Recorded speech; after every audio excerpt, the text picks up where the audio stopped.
Welcome to Alzheimer Speaks Radio. I'm your host, Lori LeBay, and I'm so excited that you're joining us today. We are going to have a fascinating conversation as usual as we learn from people all around the world at all ages and stages of life. Stay tuned as we shift our dementia care from crisis to comfort. Here we go. What you think about, you will bring about the mental change. We will. Well, hi, everyone, and welcome to Alzheimer Speaks Radio. I'm your host, Lori LeBay, and I'm thrilled that you can be with us today. We are going to have a great conversation about dementia and really how to live brilliantly alongside it. But before I introduce our guests, I always like to mention our opening song, Clarion Call. It's by the Mark Arneson Band, and I'm so thankful that they let us use that. And you can download that on any of your favorite music platforms.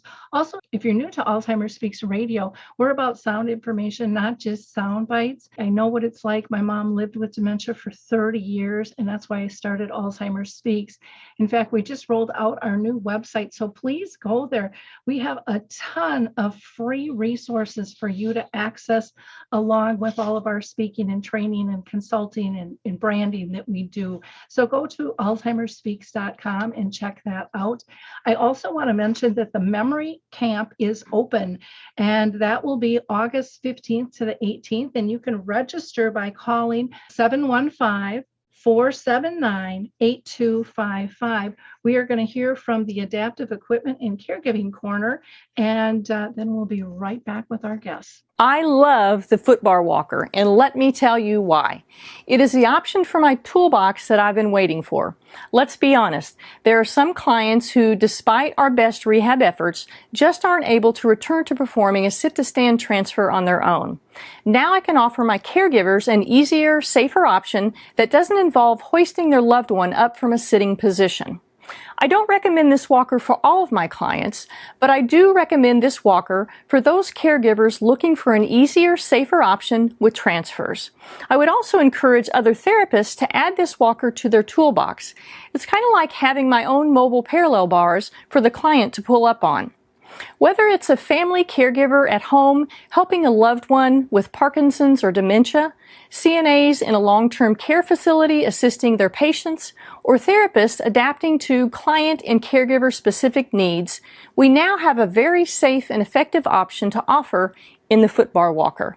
Check this product out at thefootbarwalker.com. That's it for today from Adaptive Equipment and Caregiving Corner. Have a great day, and don't forget, if you can't do it, adapt it. Okay, so we are back, and I can't wait to introduce you to our guest today. We are going to be talking about dignity for the deeply forgetful people.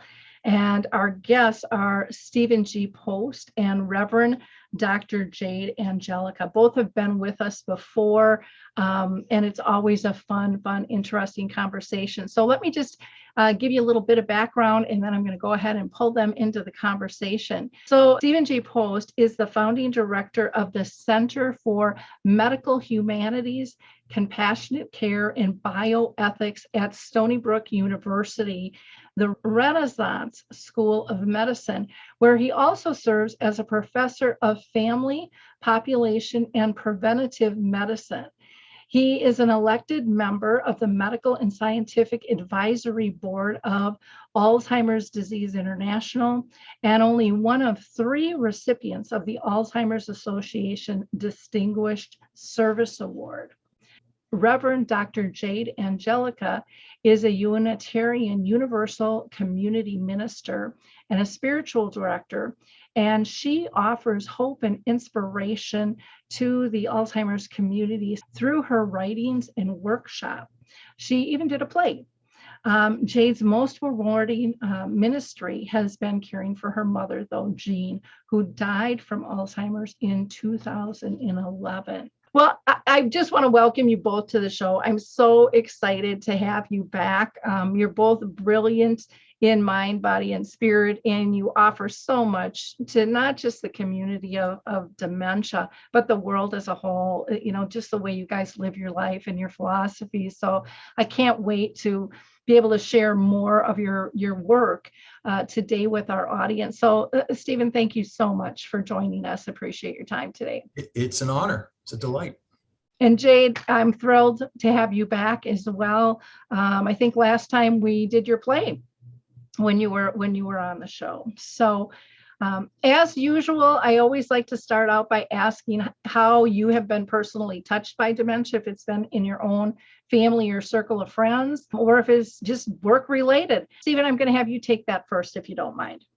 Well, very much work related and inspired by wonderful people in Cleveland, Ohio, where I was teaching for many years. But my grandmother passed away of what was surely Alzheimer's, although at the time they didn't really use the word much. It was senile dementia. And what I learned was really quite deep, because I would go into the nursing home and I would do assisted oral feeding. This was actually before the era of peg feeding and feeding tubes and so forth.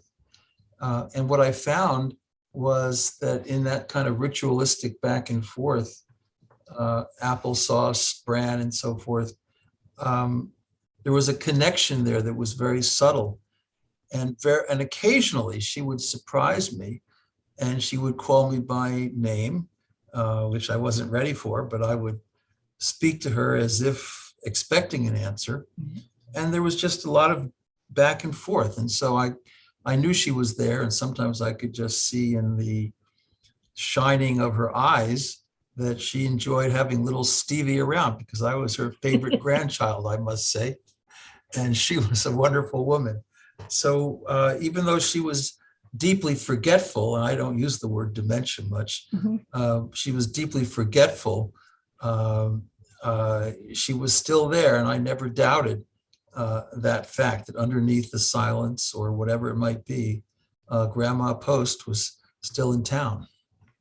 Well, I love that you were so in tune to that and understood that so quickly too. Some people, I think, never pick that up because they're so in the throes of the loss and been told that it's impossible, and so they don't look for it, and you don't find what you're not looking for a lot of times as well. You have to be a noticer. Exactly. That's my theory. You have to really be a noticer, and if you can notice, it can uplift your spirits and you can do better things. Exactly. Jade, how about you? It very much started out for me as a personal experience with Alzheimer's disease, and grew into a profession. So Alzheimer's runs in my mom's family. Both of her older sisters had it and died from it. And so when my mom was diagnosed, I wasn't actually surprised, but I was very frightened. I was very terrified, didn't quite know what to do. And I actually am a noticer. Hadn't thought about it in that way before, but I entered into the experience noticing and paying attention to things that worked. And at the time when I first encountered my mom with Alzheimer's, because we lived in different parts of the country, I had been taking improvisational theater classes. And I realized that if I did improv, like I was doing a scene with someone in a class with my mom, she was much easier to be around and much easier to get to cooperate. So I started integrating that into my interactions with her. And then a professor of mine gave me one of Stephen Post's early articles called Alzheimer's and Grace. So Stephen was one of the first authors that I read. His work resonated exactly with my religious tradition and my own approach to the inherent worth and dignity of every person.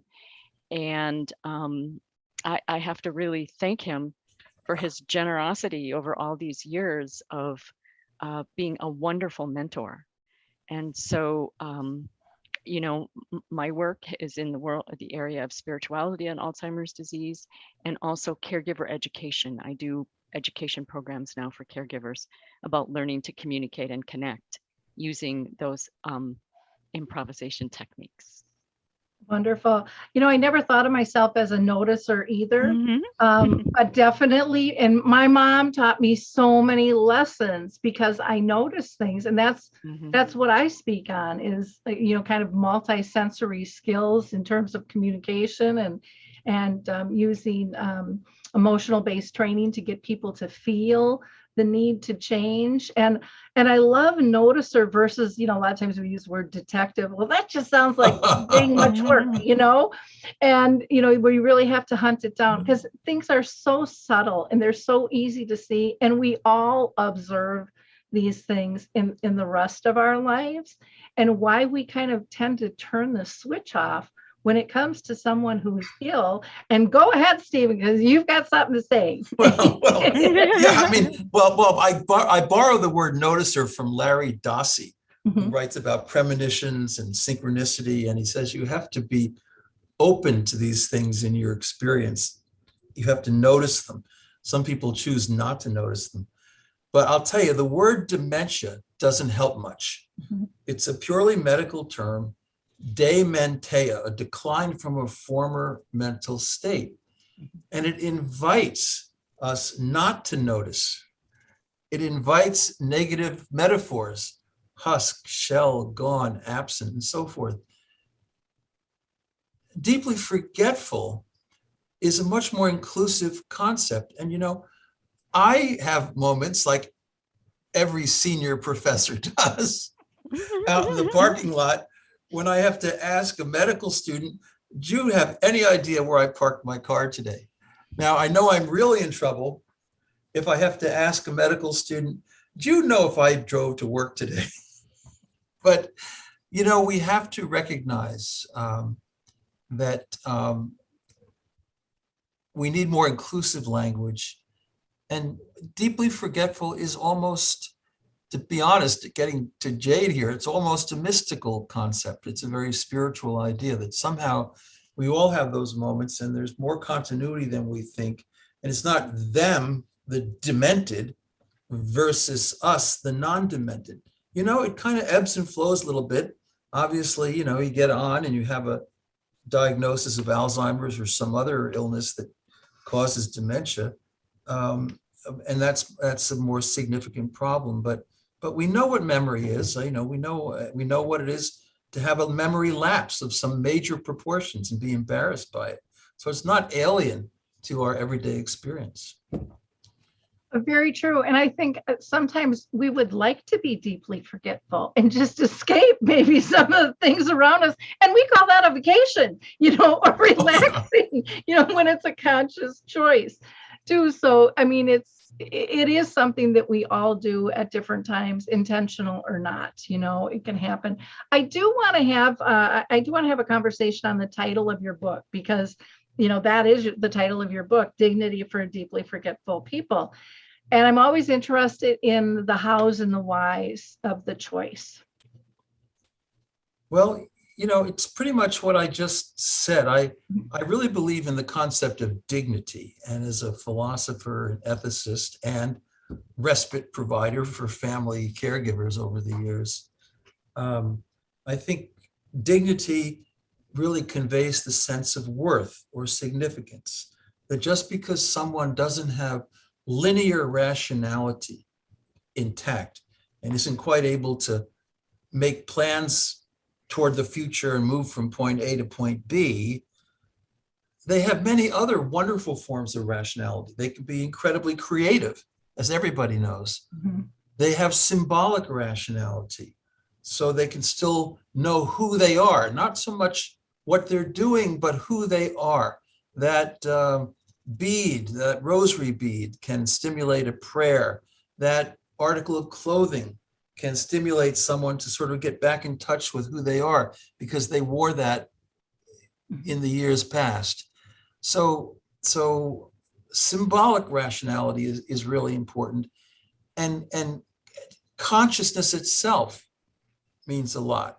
So I was in Bangalore 5 years ago and doing a talk on dignity for deeply forgetful people at the Indian Institute for Advanced Studies. And in the back of the room came, surprisingly, His Holiness, the Dalai Lama. And he put his hand down on the table in the back of the room, pretty pronounced.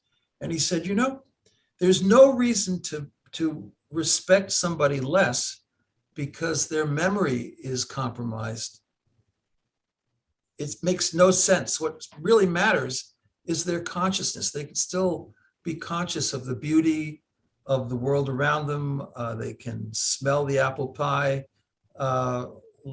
Life is still rich for them, and that's what matters. And so dignity is such a bigger concept than Western philosophers have come up with. You know, they've all said you really count as a human person if you have this linear rationality. But you know, I got to tell you, a lot of times, especially when I get up in the morning, or you know, I don't have much linear rationality, and when I'm asleep, I don't either.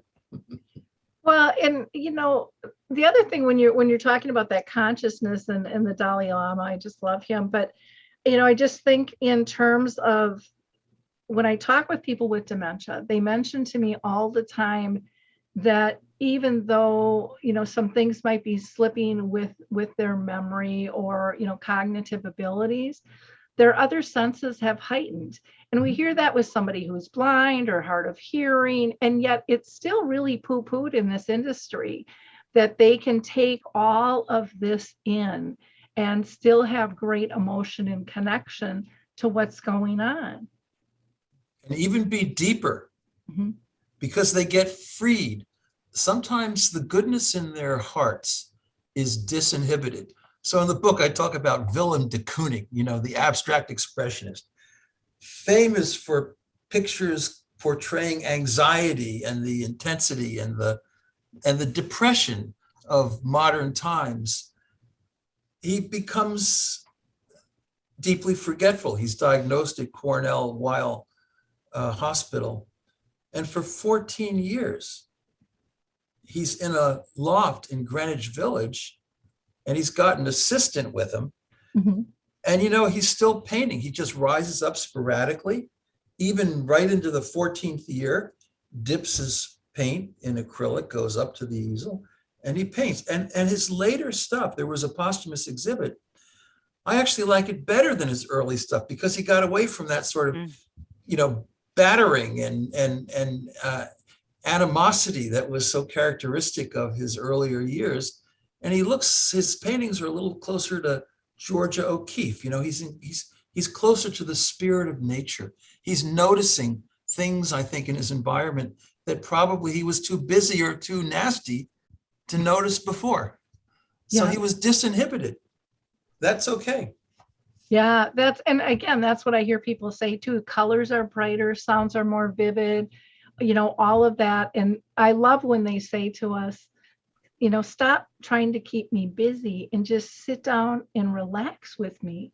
Take in the moment, you know, and Jade, I know you see this too in terms of your work with people. Do you have comments that you'd like to add in terms of consciousness and ability and just art in general? I mean, the beauty that comes out when the ego has left the building and people don't really care what anyone's going to say anymore because they're just into what they're doing is so profound. That is absolutely the truth. And I know that I just want to make a comment about consciousness, because the way Stephen talks about this in Dignity for Deeply Forgetful People opened my eyes when he brought up the difference between, you know, consciousness and people who are in a vegetative state. So people with Alzheimer's, dementia, anyone with deeply forgetful symptoms, they're not in a vegetative state. They're conscious. They're conscious. They're not able to express their consciousness in the same way that maybe they were before, the same way that we do, but they are conscious. And I know I had all kinds of experiences like this with my mother, that she was able to do things that people didn't think that she could do just because they weren't taking the time to give her the opportunity. Mhm. And, one of the stories I like to tell is when I moved from Boston to Iowa, where I am now, to be with her because she was in a care center with Alzheimer's all by herself. Mhm. And so I came into the care center. I'm a spiritual director, so I'm trained to notice. And I went into the care center looking for God. Mhm. And what I found was phenomenal. But early on when I was there, I was walking with my mom and we went to the elevator. And I said to her, push the button down. I was trying to figure out what she could do and what she couldn't. And I stood there for quite a while. And then I saw her little finger start to twitch. And then she very slowly raised up her arm and she pushed the button with the down arrow. So she knew, she was very conscious.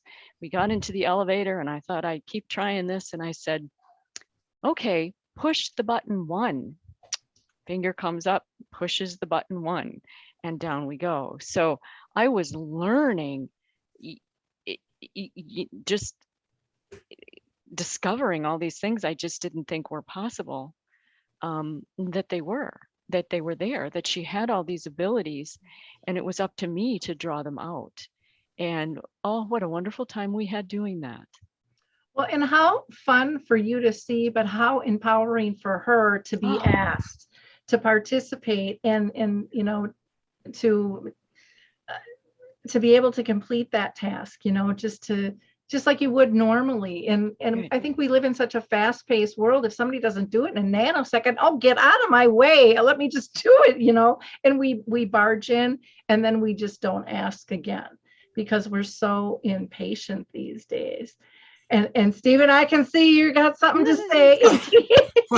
Well, no, it's just, but on the spiritual note, Eckhart Tolle and all these folks tell us that we should try to get a little bit free from chronological pressures. I have to get up early in the morning and meditate and pray. And then I come into this building and I run a department and a center. And, it is just Johnny on the go. And I long for the present. I long for the moment. I long to be in the now.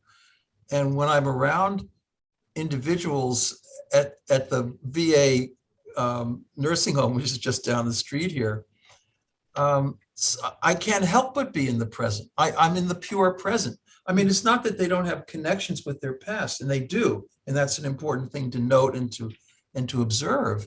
But there's something about getting away from the chronological straitjacket that really limits our ability to see and to hear and to notice and to capture the value of life. I love that term, chronological straitjackets. Jade?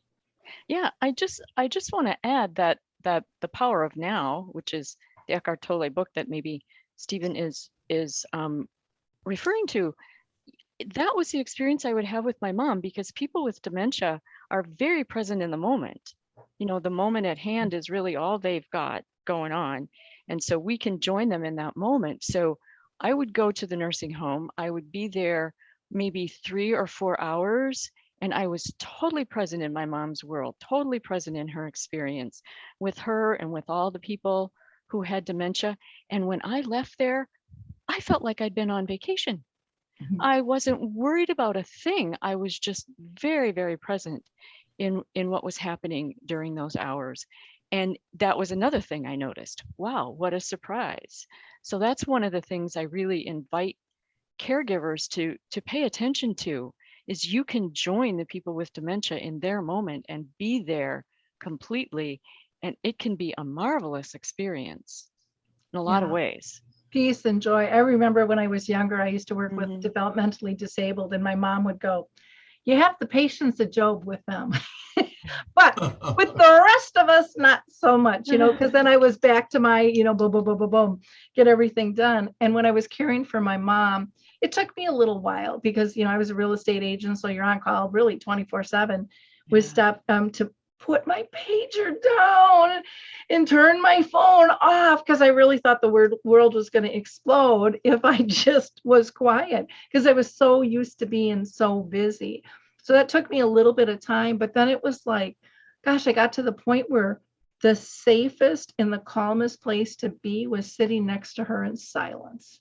Mhm. And just, and then, you kind of want to slap yourself in the face going, how much of this did I miss? And for what? Mhm. For what? To feel that kind of safety and that kind of comfort. Same like when someone is shadowing somebody. People are like, I just want to go to the bathroom and have some privacy. And I mean, they do it with a 2-year-old, and they do it with someone who has dementia as well. And, I try to get them to understand what a gift you are to them. And I have a picture of Snoopy and Charlie Brown, and who was the little one with the blanket? I can't even remember. Lioness has this little blankie. I'm like, you are their blankie. You give peace and joy and safety. That is an honor to be able to give that to anyone, and to when you look at that in a different light, then it's like, gosh, how lucky am I to be part of this? It really changes perceptions. And I think that's one of the biggest things that we struggle with is changing all of the fear-based mantras that have been taught and pushed out for so many years, that there is love and joy, but it's up to us to find that. And so many times we're looking at the loss, or we're looking at the fear of the future. And, the only time we can identify joy or create it is in the moment. And we give that up. And yet when we ask people, what do they want? Well, of course, out of those 3 things, I want joy. Well, then do something about it, And it gets back to that whole saying of, you're always going to get what you got if you don't change the way you're doing things. And that's what I love about both of your philosophies in the book and the work that you put out, is you're really trying in a very easy, compassionate way, going, it doesn't have to be this difficult on any of us. So there's a concept in the book that I actually made up in 1994 in the medical school at Case Western. Hypercognitive values. Mm-hmm. We live in a culture that abides by hypercognitive values. And so when anyone doesn't quite measure up, and that includes productivity, then we devalue them. And if you're in Germany in the late 1920s and early 1930s, and there's a chapter on this, people who are deeply forgetful, they are labeled as life unworthy of life, as useless eaters, and you go directly from that language game. Remember Martin Luther King, who spoke about the beloved community. He also said, the beginning of the beloved community is in language. You have to have the words to let deeply forgetful people enter into the beloved community. Dementia don't do it. So what they did, they had a program, 1939, T4, Tiergestrasse 4, and they took 70,000 people out of institutions and asylums. Half of them had cognitive developmental disabilities. Half of them had dementias of various forms. And they let them freeze in the hypothermia experiments, in the snow, in the ice, just in the cold, frigid air of night. They had no reason for this, except they wanted to know when it would become futile to send rescue teams into the North Atlantic to perhaps save a downed pilot.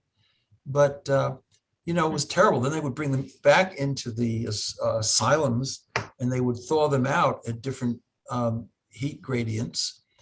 And after about a year, even the German people got sick of this, because they realized, these are not the typically discriminated against groups. They're not Jews or Polish Catholics or gay people or people of color. They're basically pure-blooded Aryans. And this is what we're doing. So they stopped T4, but the very same investigators went right to the death camps of Dachau and Auschwitz, and they continued the hypothermia experiments. And so the point I'm making is that you need the language. That's why, so much of this book is really in the title. Dignity, not for people with dementia, but dignity for deeply forgetful people. Mhm. And then, how caregivers can meet the challenges of Alzheimer's disease. But those concepts of dignity and deep forgetfulness, those are the key teachings. What do you say to someone who is living with a form of dementia that says, but I'm not deeply forgetful, I'm in the early stages. What do you say to someone who says that to you? Well, smile and have a good conversation with them and ask them how they're feeling and what you can do together. And that's not a problem. I mean, there's a certain amount of, denial to some degree that goes on, but people may not even be insightful in the least to some so-called objective loss of memory. They in fact, they can get quite far along and still lack insight into the fact that they're not driving well or whatever, Yep. I'd like to just add, that's one of the things Tom Kitwood did in his studies, that the very top of the list of signs of well-being with people with dementia is dissent. And so there would be an example of that, oh, I'm not deeply forgetful, I'm doing just fine. And, celebrate that. That's dissent. We don't want to give them medication. We don't want to give them reality orientation. Just want to say, oh, okay, great. I'm glad you're doing well today. Well, and how nice to know there's a movement that if it progresses, I'll be cared for better. I mean, looking at it from that angle too, I get frustrated with all the terms. I mean, it's white matter and it's neurodiverse, and it's like, it seems like all these words keep sidetracking the conversation and confusing the public. And I feel sometimes like we're a dog chasing our tail with all this, because it's re-educating. Well, that's really the same thing as this. They just changed the term, in some ways, or they've changed the stage, or they've changed it for insurance reasons or whatever it might be. But bottom line is, what people really care about is, how are they going to be cared for? That's right. Well, and yes, and all of the language is terrifying people. Absolutely terrifying people. And so that's part of what I think needs to change as well, because that's why I think a lot of times loved ones and friends veer away from people with dementia, is because they're scared. They don't know what to do. They're afraid they're going to get it. They can't even really think about it, don't want to read a book. It's just really scary. And if you look at it as, I think what Stephen is talking about is a spectrum of forgetfulness, like we're all on this spectrum somewhere along the line. Yeah. Well, and that brings up a great point too, in terms of being on the spectrum, because I think of, with my own mom, and I didn't realize I did this, but I held her at this pillar state of who she was. And I wanted her to be that until I saw this picture of my folks on my wedding day. And then I thought, how unfair is this? And then I start reminiscing about, we called and we said we were getting married and we were all excited. We hung up the phone and my mom calls back like 20 minutes later. She's got the hall of the church and the menu all figured out. And she was still having some issues at that time, but it was very early on. But she was organized and she loved to celebrate life. So as I'm digging through this big plastic bin full of photos, and I see this picture, I'm thinking about that. I'm thinking, how unfair is that I still want her back. I'm still, even though I say I've accepted it, I still yearn for that in my heart, And then I look at the picture and go, everything's changed. My dad's dead. My mom's got dementia and I'm divorced. And yet I think I can freeze frame her in time, and that's fair. It's like, look in the mirror, Lori. You don't look the same. You don't act the same.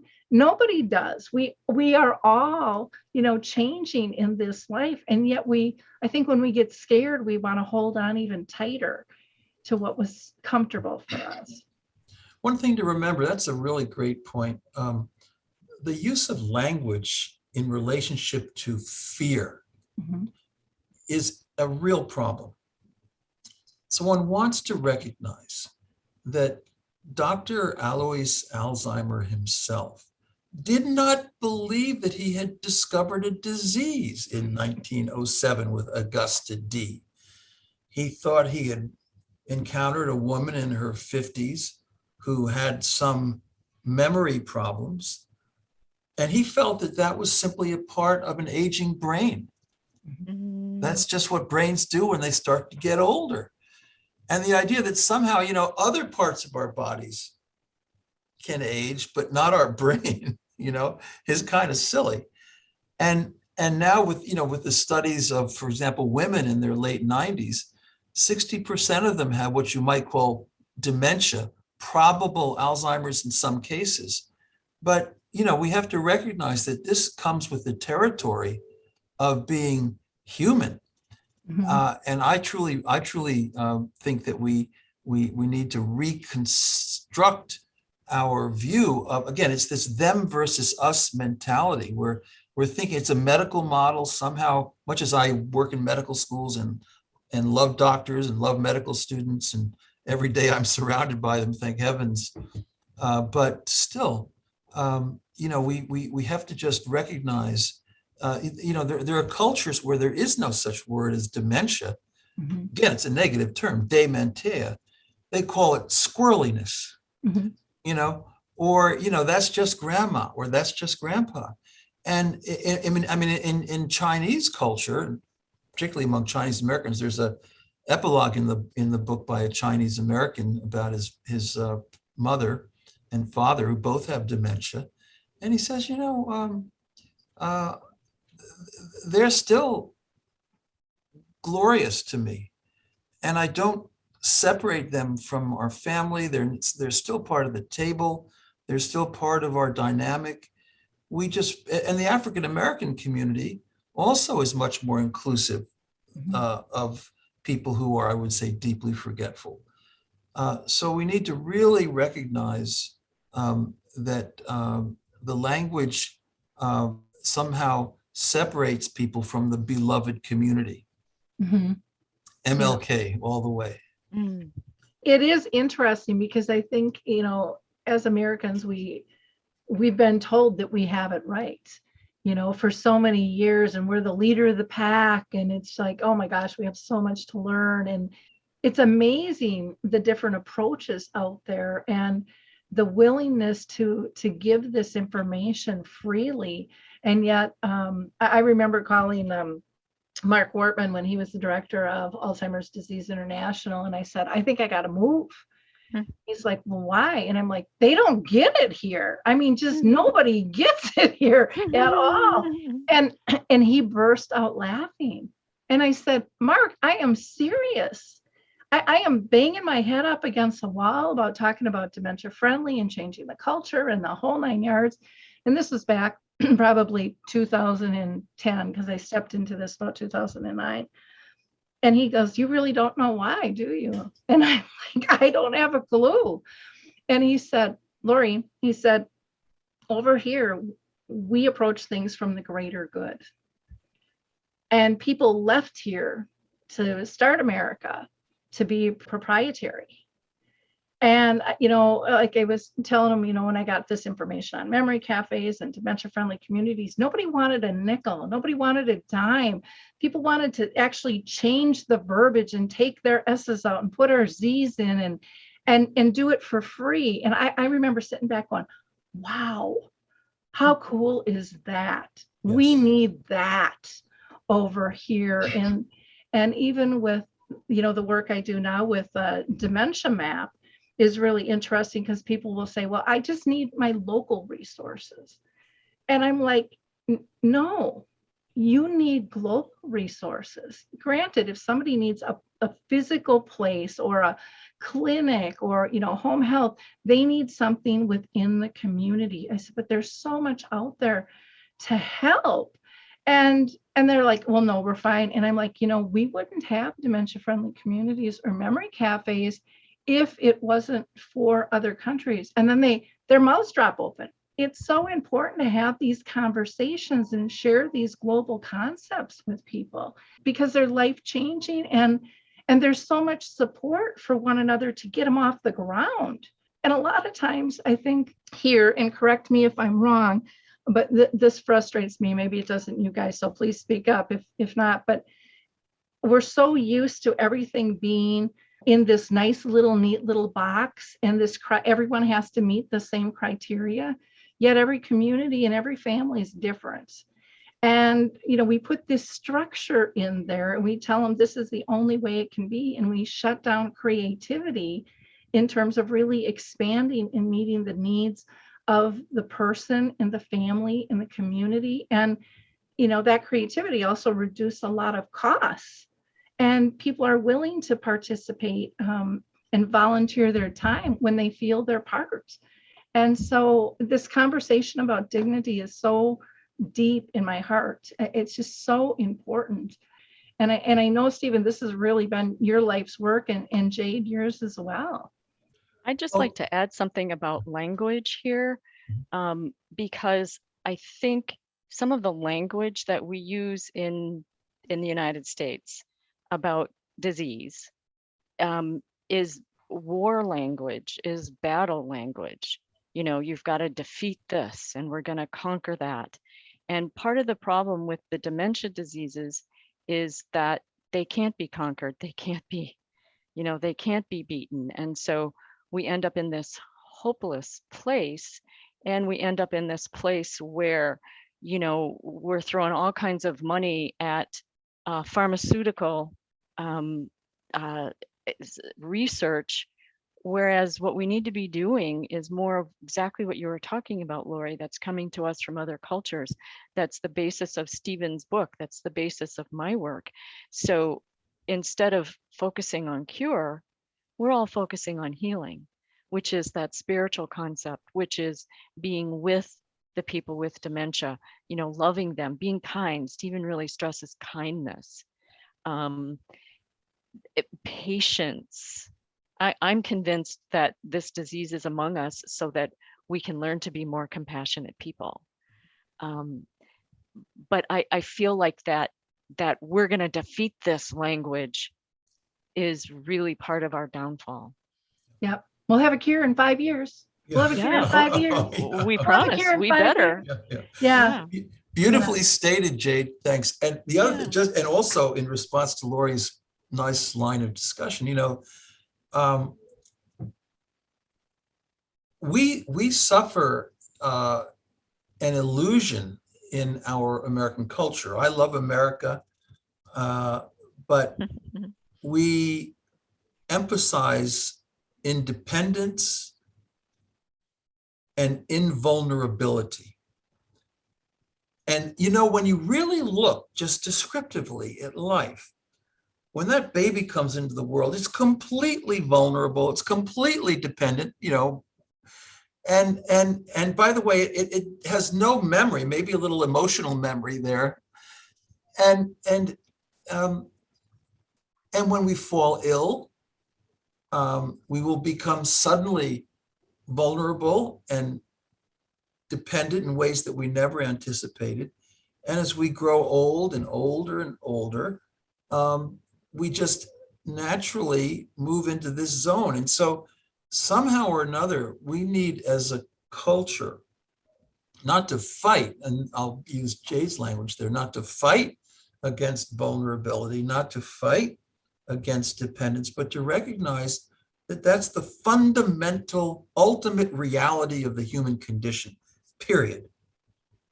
And I think that's what's interesting. Like in Canada, I don't want to compare Canada much, but and some other parts of the world, but at least they have the Good Samaritan programs in every province. I've been all through Canada and spoken at those events, and they provide free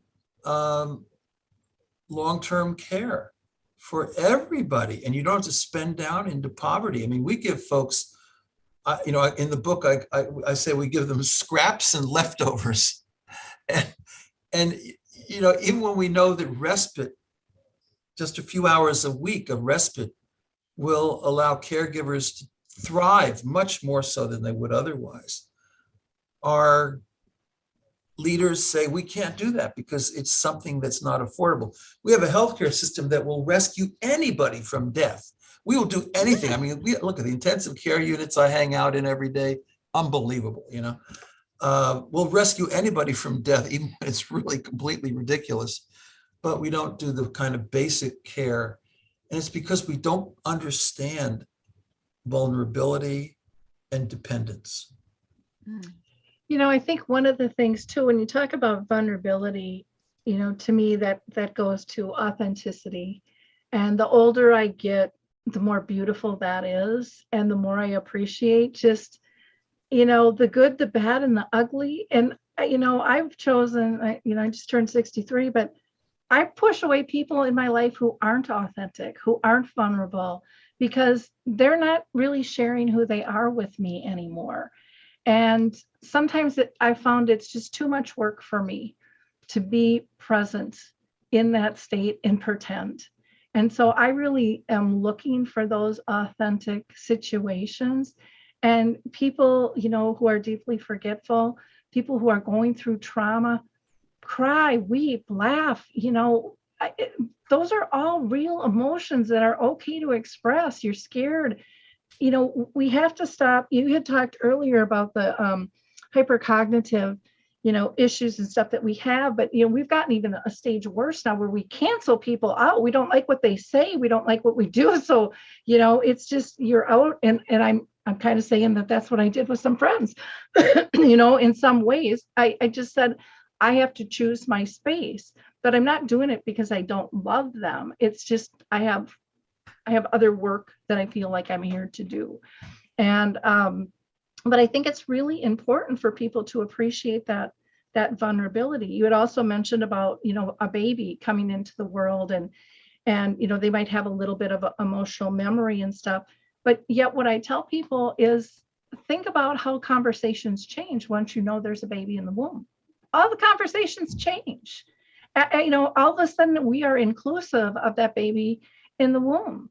And yet when someone is sick, we like push them away and try to forget them. I'll never forget analyzing even my own situation with my folks. My dad had brain cancer. My mom had Alzheimer's disease. And I had 2 packs of friends. And I didn't even know they were different. I had lots of different circles, but they kind of fell into 2 different packs. And one asked how they were doing because they really, really wanted to know.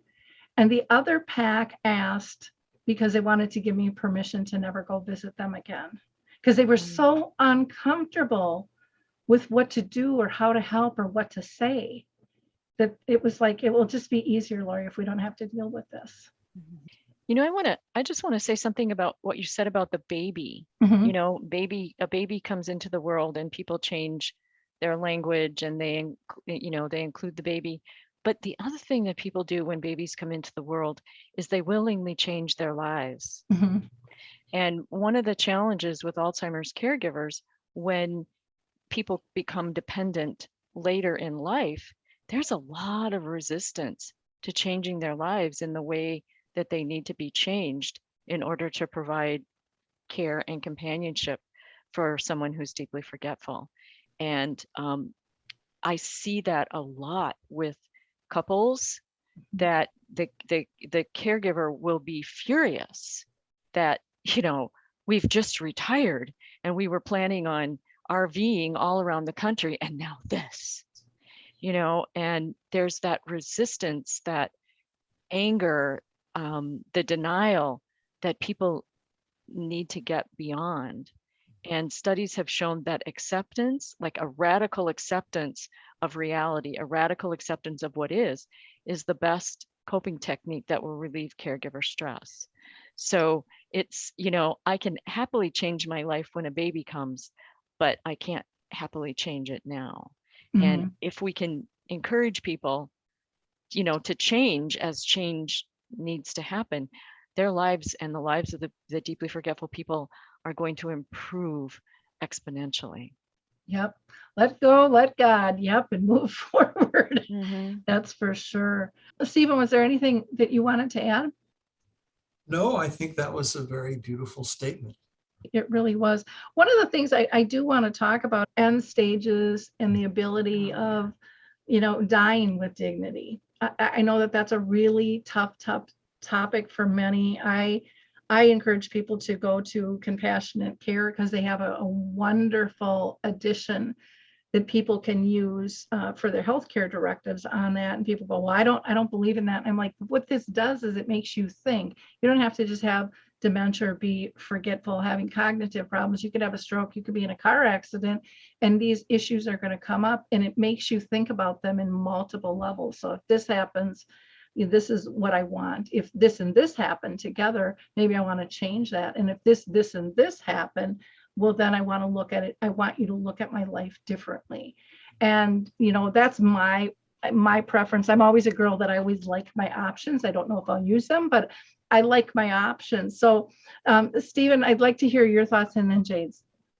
Well, as a medical ethicist by profession, and I've been running all around the US for the better part of 30 years doing workshops in these areas, I would say, first off, that all of our research indicates that 95+% of older adults interviewed and asked this simple question: were you to be struggling with dementia, would you want any medical treatment whatsoever that would extend your life?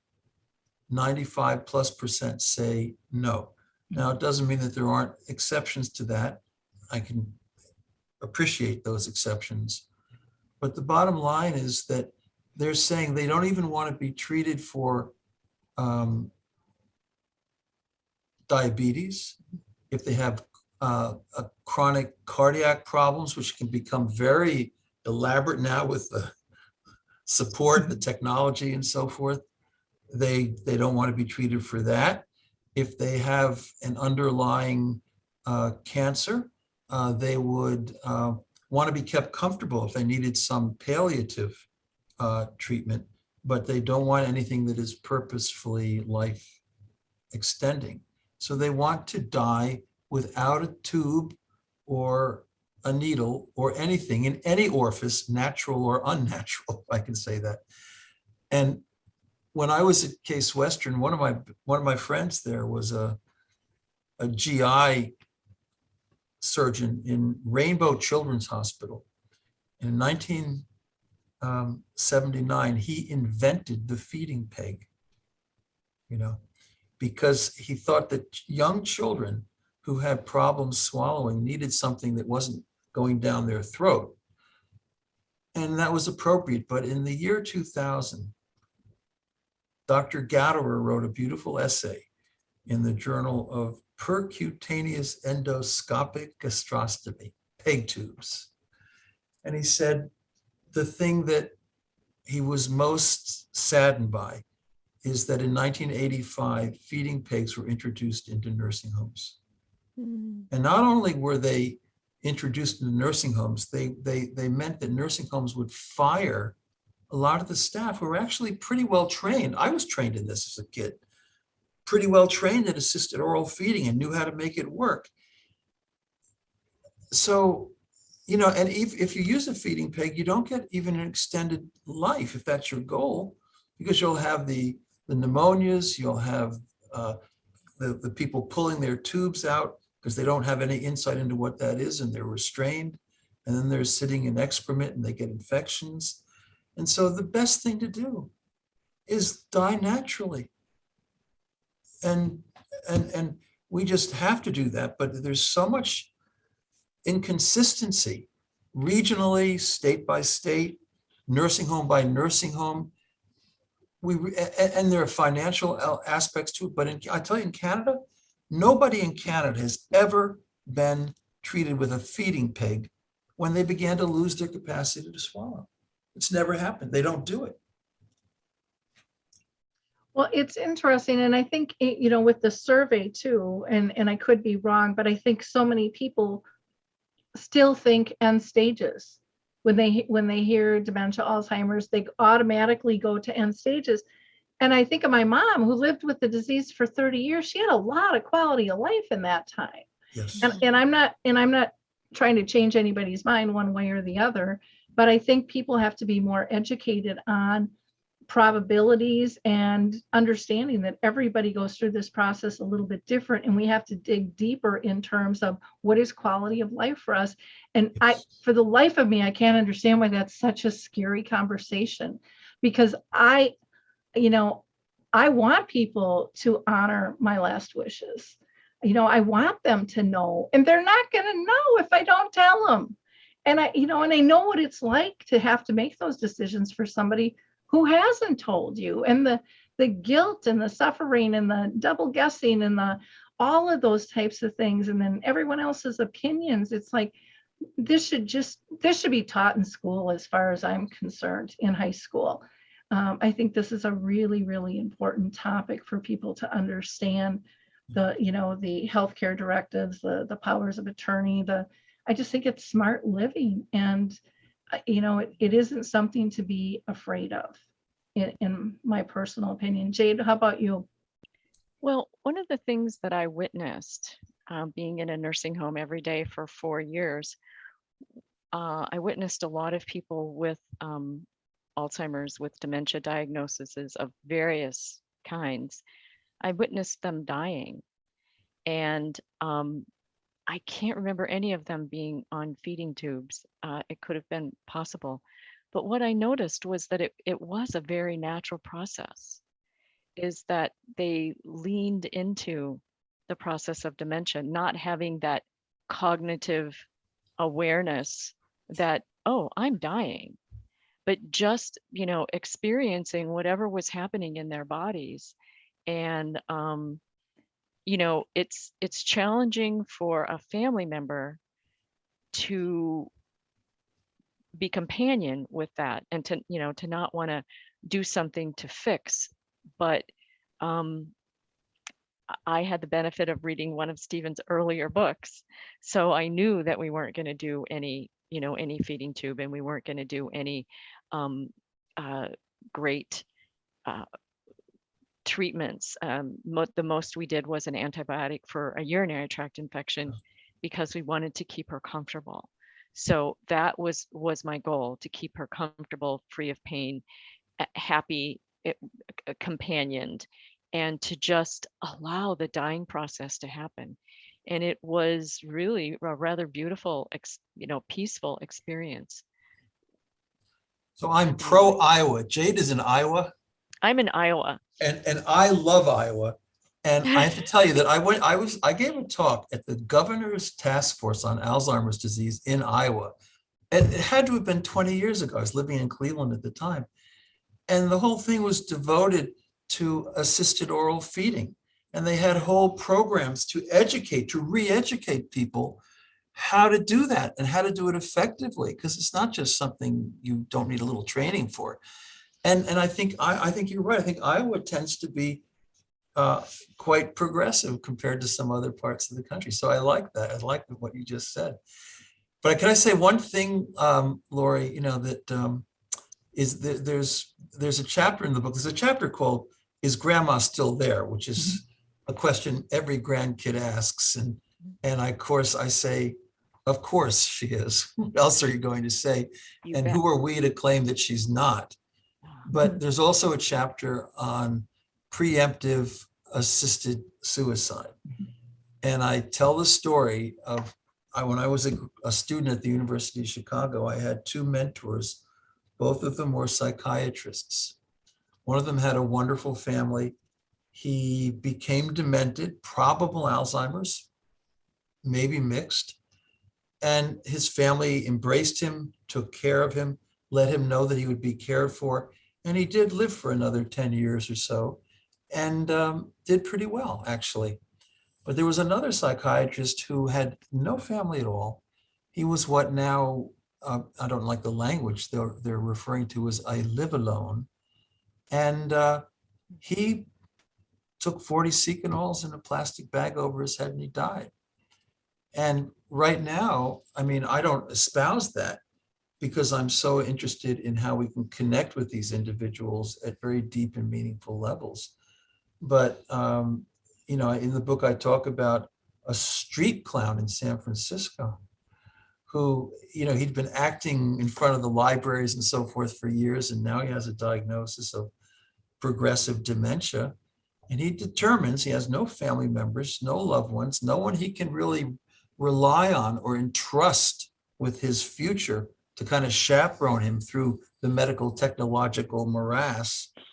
And so he actually took a plane to Switzerland to Dignitas, and that's the last anybody heard of him. So he availed himself of assisted suicide there. Again, it's not something I'm advocating, but for some people, is something they really, really want. On the other hand, judge not lest ye be judged. I will not judge anybody about that, because there are some people who just don't want to go through that experience.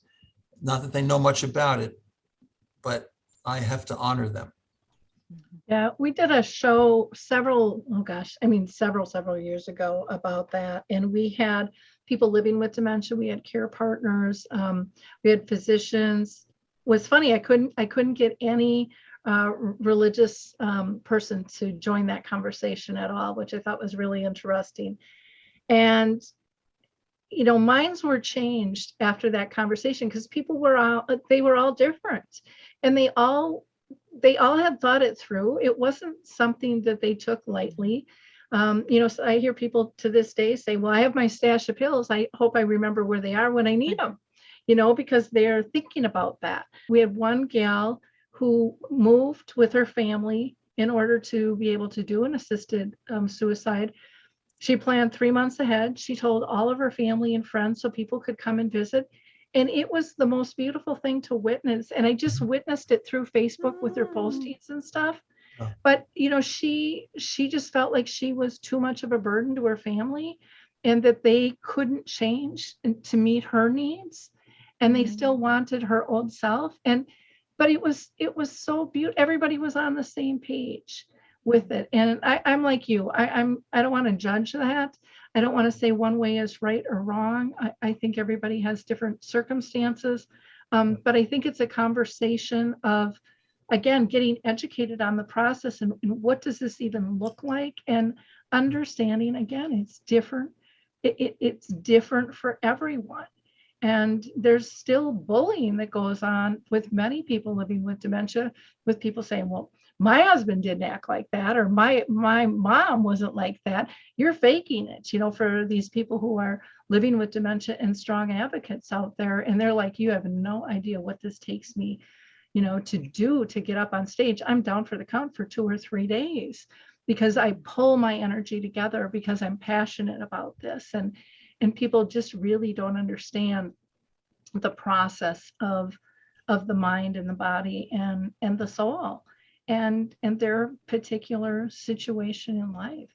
So thank you for bringing up this topic. I think, again, it's an important one to be had. And again, we could talk all day on it.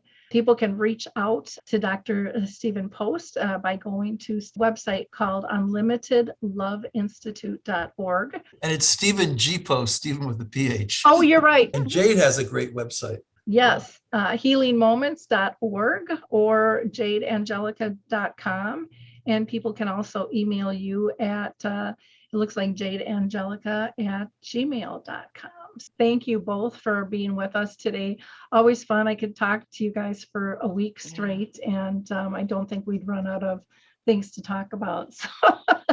So thank you for your work, your energy, and your love in terms of changing the world to be a better place. Appreciate it. Well, Thank you very so much. And to our listeners, I hope you like, click, and share this episode. Alzheimer Speaks is here to raise all voices. So maybe, just maybe, you can be our next guest. You know, visit us on our new website. It looks all different, but go to alzheimerspeaks.com and go to our resource page, and you'll find more information about not only the show and how you can be a guest, but maybe you're living with dementia and want to participate as a panelist on our dementia chats or our dementia in the arts program. Lots of free, fun things there to keep you engaged and lift you up and know that life is worth living. Thanks, everyone. Till next time. Bye-bye. Bye.